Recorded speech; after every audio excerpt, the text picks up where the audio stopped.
Hey guys, my name is Dr. Sandy Bhasin. I am a practicing doctor of chiropractic. It's been over 20 years now.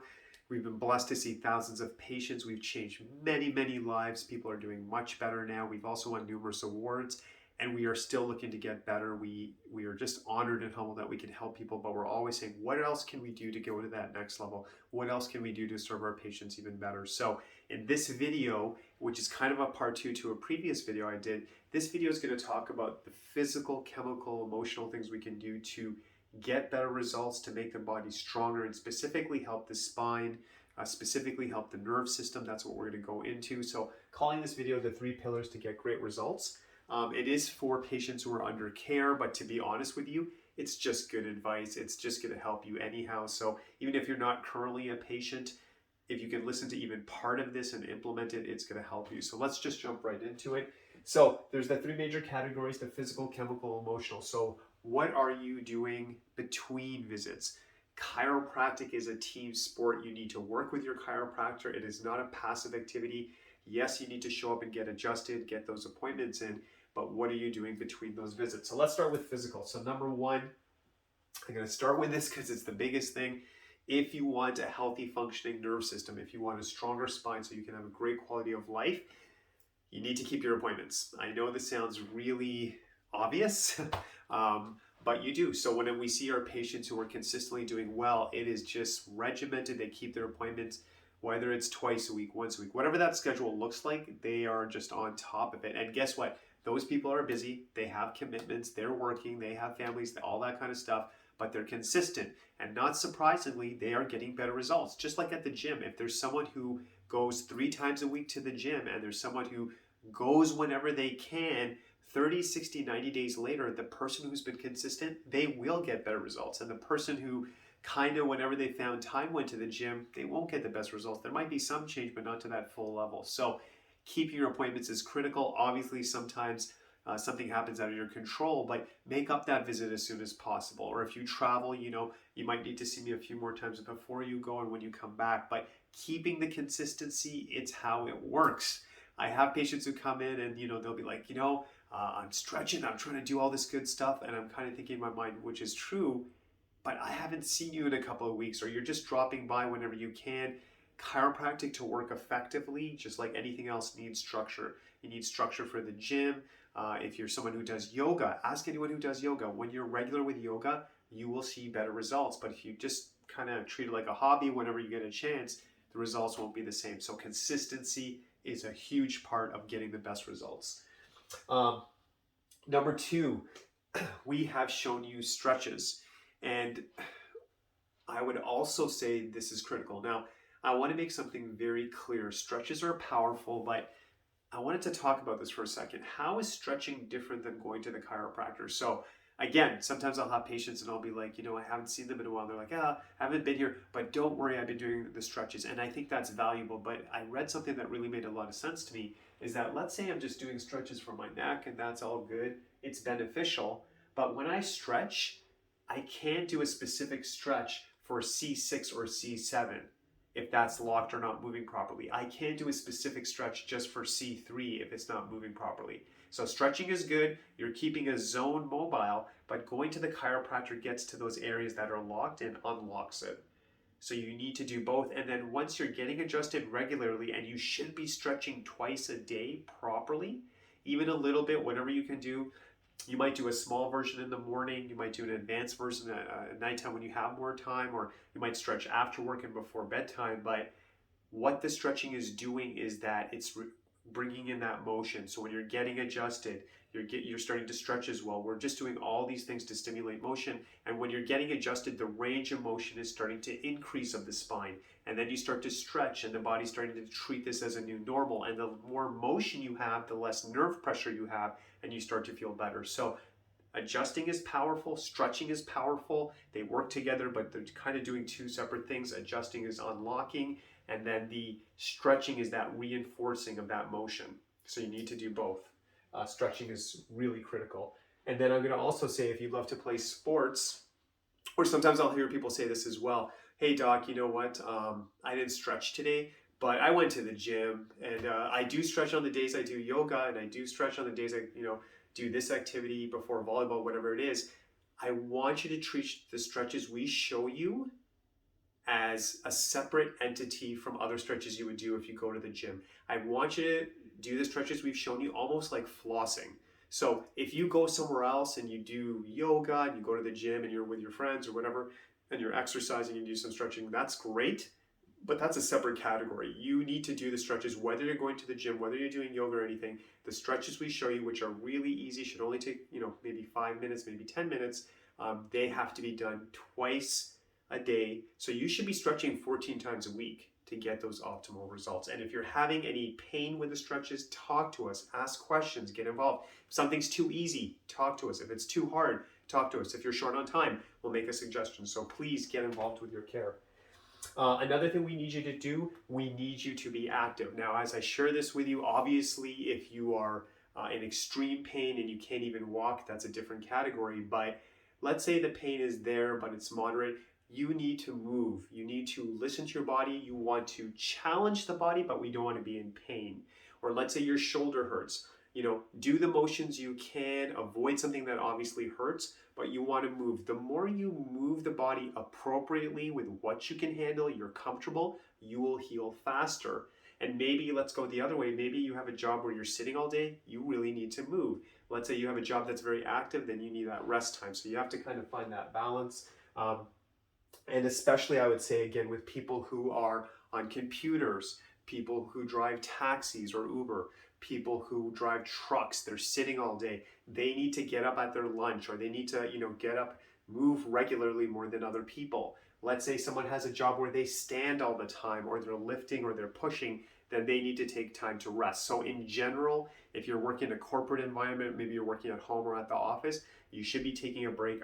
Every 30 minutes would be awesome, but at least once an hour. Get up, go get a glass of water, do some stretchings against your desk. You can just reach forward, whatever that looks like. You need to be taking breaks.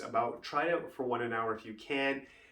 If you can, do the best you can, but we need breaks, and you need to change the motion. So all day, if you work in a factory and you're doing this all day, you need to do some different motions that are not typical of what you're doing to avoid injury.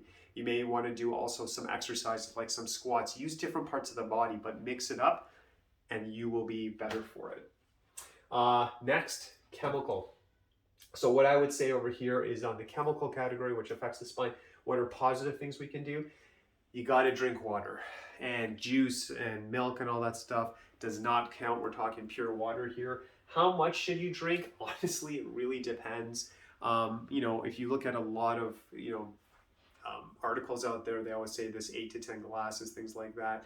I think if you're a healthy adult, you should be trying to approach a liter, but see what's best for you. Some people drink up to 2 liters as well, but we got to keep hydrated. The real answer is it depends on your situation. Depends on your weight, your height. It also depends on your activity level, but if you're drinking enough water. And I've talked to some people where they're like, Dr. Sandy, I had like 2 glasses today. I'm like, oh my gosh, that's not good. I think, beyond 2 liters, use your judgment, but listen to your body, stay hydrated. That should be 80% of what you drink throughout the day. Of course, you might have milks and juices, but try to make water a priority. If you have more specific questions for water, ask me on your next visit.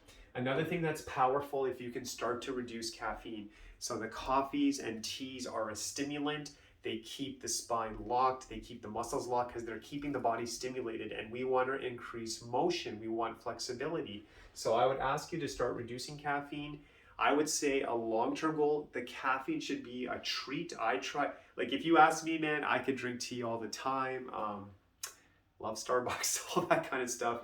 But I try to save it for the weekend. So I might have 2 or 3 on the weekend in a week. So, 2 to 3 a week is pretty good in my books. You might be looking at this and saying, man, I'm having 2-3 cups of tea a day. And Dr. Sandy just said 2 to 3 a week. That's what I'm saying. So you want to do baby steps. If you're having like 3 cups, maybe cut down to 2, 1.5, make it gradual, because I know some people, when they don't get their coffee or tea, get really bad headaches because they're so addicted. They're so used to the caffeine. So just take some steps to start reducing that caffeine. You can have the water, the juices, whatever. You can have herbal tea. Try to find a substitute. Maybe start the morning with a smoothie. Do different things. But caffeinated beverages are just hard on the body. We want to reduce that. More water, more hydration. Too much caffeine will slow down the results. Alcohol, if you drink alcohol, if you're serious about good results, I would literally for a period of time just go dry, don't even touch it, at least minimize it. But alcohol is inflammatory, it's hard on the body, it's hard on the spine. We want to avoid that as much as possible. People who smoke, it will generally take longer to heal. There's another chemical stress on the body. In general, smoking, we already know it's toxic, it's not good for you. Here's another reason if you want better results, I would be obviously smoking less and work towards eliminating it. Awesome. I just can't say it in any other way. What we want to also do, more real food. We're going to avoid the processed foods. And again, I live in the real world too. Of course, again, on the weekends, I like to have some sweets and stuff like that. But, as long as most of the time, and try to shoot for 80% of the time you're eating good food, but more greens, more healthy fruits, nuts. Obviously, if you're not allergic to it, you should be having those as well. And again, avoiding the fast food and stuff. And can I say another thing? Making time to eat. I can't believe when I talk to a patient who needs healthy nutrition to recover, and then they're telling me that, I didn't have breakfast, I didn't have time to eat today, Dr. Sandy, I had one meal today. I don't usually do breakfast, Dr. Sandy. I'm trying to do this and I'm like, man, you need healthy nutrition. You need to repair the body. You need energy. So I'm a big advocate of small portions, good quality throughout the day, man. Let's re-energize this body. Let's get healthy again.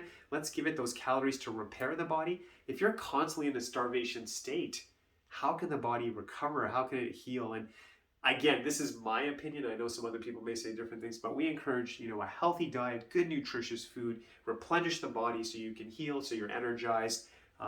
That's the way to do it. So the big category, and especially when we've had patients come to us and they're like, wow, these headaches and migraines came out of nowhere. My back locked up out of nowhere. And there might be other different causes, but a lot of times I would say one of the big things with most of our patients is emotional stress. And it can happen even in younger people, like teenagers. It can happen in adults. Stress really does affect the spine. Inflammation response. The muscles get tight. The spine will actually shift. Those shifts block the nerves. We see a breakdown in function. We get the headaches, numbness in the body, digestive issues, back pain. You can just choose it. If there's stress emotionally, it will be a negative. It will affect the body. And especially when you feel like something came out of nowhere, look to your levels of stress. So what are things we can do to help with stress levels? I would say a big thing, and again, see what works for you. These are just suggestions. But if you enjoy praying, or maybe in the past you used to, and that relaxes you, you get connected, that's your spiritual practice, I would recommend praying. If you're into meditation, see what works for you. These are suggestions. I know everyone practices different ways. They have different belief systems. So these are just suggestions. See what works for you. Maybe journaling, getting those thoughts out, get your ideas out. Write down the good days you're having. Write down if there's a challenging day, but there's something powerful about getting it on paper. Maybe draw, maybe paint. You got to do stuff that makes you happy. That recharges us and that helps us manage stress. I know for myself, I cannot live without music. I love music. Dancing is awesome as well. It's just something to the body, and hearing those certain tunes, it's just refreshing and it's awesome and it's a de-stressor. So if you're into music, please look into that as well. I guess I would add that, if there's a movie that just makes you laugh, if there's a movie that inspires you, how about getting back into reading something that inspires you. I try to read something positive, I guess, most of the time, something spiritual, something to start the day, even if it's a sentence, a quote. Read something in the morning that just gets you going, man, maybe, and read something just before you go to bed, whatever that works for you, whether that's reading spiritual scripture, whether that's listening to, Tony Robbins, whoever your person is, whatever that is, do something to reset yourself. Have a ritual at nighttime before you go to bed, whatever works for you. Do something to get that stress under control so you can handle it. Family and friends, man. You might have that friend you get on the phone, you can't stop laughing, or you have a friend where you can talk to them and you can just tell them what's going on in their life, and you get off that phone and you're just like, wow, I'm so blessed to have a friend like that. Or you might have a family member you can talk to very openly. Great therapeutic value. The stress is getting out of the system. The spine's going to be healthier for it. It's something you obviously want to do. And maybe you're listening to this and you're like, I got to take my health to the next level. Maybe you're due for a vacation. Maybe you've been working so hard, and sometimes we're working so hard and we don't even realize it, but your family starts to make a comment, your friends start to say, wow, you're kind of getting edgy, you look tired all the time, and you don't even realize you might need a break, you might need a vacation, and maybe you do travel. Maybe you literally stay in the city and just go in a hotel just for a few days just to take a break, whatever that looks like for you. But doing these things will actually help our chiropractic results. Taking breaks, talking to people, eating better food, doing the stretches, keeping your appointments. You do all this good stuff, and then we should see good results. And then the body has a chance to recover. The brain does better, the spine does better, the nervous system's healthier. And it's just awesome because I want the best results for you. And then the biggest thing I'm going to close up with is that once we get you through that journey, you're doing stronger, you're doing better, life is feeling good, we will give you that option to maintain it. So we work with people, we'll give them a recommendation, and then it becomes an option where maybe we've gotten to a point where they're feeling great, they're stabilized, and we'll talk about something called maintenance care. And maintenance care is now saying that, okay, we've done the hard work, maybe you're coming more frequently. At this point, maybe, once or twice a month, just to maintain it, just to preserve all that hard work. I get very emotional. I love when patients say, you know what, Dr. Sandy, my life is better, I'm energized, things are just going great. Hearing that means a lot to me. And then I'm always like, so what should we do to maintain it? Now, we do have patients who say, for sure, Dr. Sandy, I get this, I feel so good, I never want to go back to where I was. Because why do we even need to maintain the body if we've done all that hard work? Because you'll have stress again, you may not have the best diet again, you may lift something, you may sleep a certain way that affects the spine and you just want to maintain it. I see my chiropractor as best I can once a week because all day I'm adjusting people, I'm working with people, I have a family, I have work to do. I get affected by stress, so I want my nervous system clear, so I do my best to go once a week to see my chiro. So it would make sense that at least I would ask you that option when we are finished that first phase of care and you're stabilized and you're feeling stronger. Would you like to maintain this? And again, it'll be your option. I have patients who are like, doctor, I feel great. When I fall apart again, when I'm really in pain, you're the first person I'm going to call. And I'm like, okay, that's totally up to you. We honor you. Obviously, it's your body. But then we have lots of patients who've also said, you know what, I get it, once or twice a month, yeah, I can handle that, Dr. Sandy. I'd like to maintain it. I don't want to wait till things get so bad. I want to be proactive because I like going to the gym. I like working out. I want to be the best at my work. I want to be the best with my family, in my marriage. I just want to be the best I can in all fronts. And you need to be healthy if you want to be happy and successful. There's no question. Health is the foundation for everything. So really hope this video helped. You may want to go back to watch it. There's quite a bit of information. We're always here for you. We'd be honored to take care of your family members who are looking to get healthy, your friends who are looking to get healthy. We are here to serve.